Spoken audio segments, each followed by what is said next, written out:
Bonsoir et bienvenue sur Global Horizon, votre récapitulatif hebdomadaire des plus grandes actualités qui façonnent notre monde.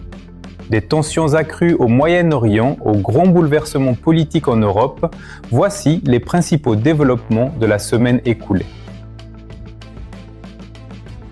Conflit États-Unis-Iran et détroit d'Ormuz.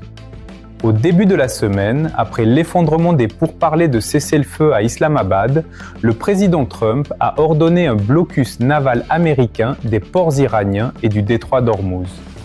L'Iran a brièvement déclaré le détroit ouvert le 17 avril, mais l'a refermé le lendemain en réponse au blocus. Des rapports font état de tirs de vedettes rapides iraniennes sur des navires, provoquant une nouvelle volatilité des prix du pétrole alors que les négociations diplomatiques restent dans l'impasse.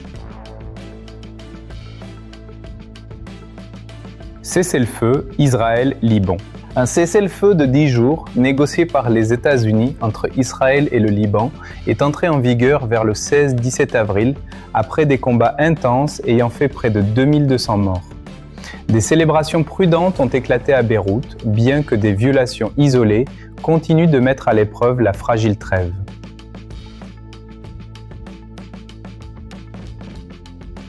Accord de défense de l'Ukraine avec l'Europe.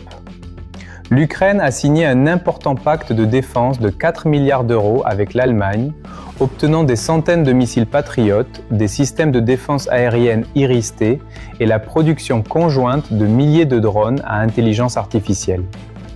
Le Royaume-Uni a également annoncé son plus grand paquet de drones à ce jour, s'engageant à livrer plus de 120 000 unités, incluant des modèles d'attaque à longue portée, de reconnaissance, logistique et maritime.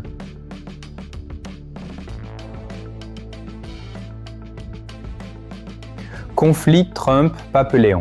Le président Trump s'est publiquement affronté avec le pape Léon XIV après que ce dernier a critiqué l'approche américaine dans le conflit iranien et appelé à la paix. Trump a qualifié le pape de faible face à la criminalité et de désastre en matière de politique étrangère, déclenchant une rare querelle publique qui a suscité de vives réactions parmi de nombreux catholiques et dirigeants d'église aux États-Unis.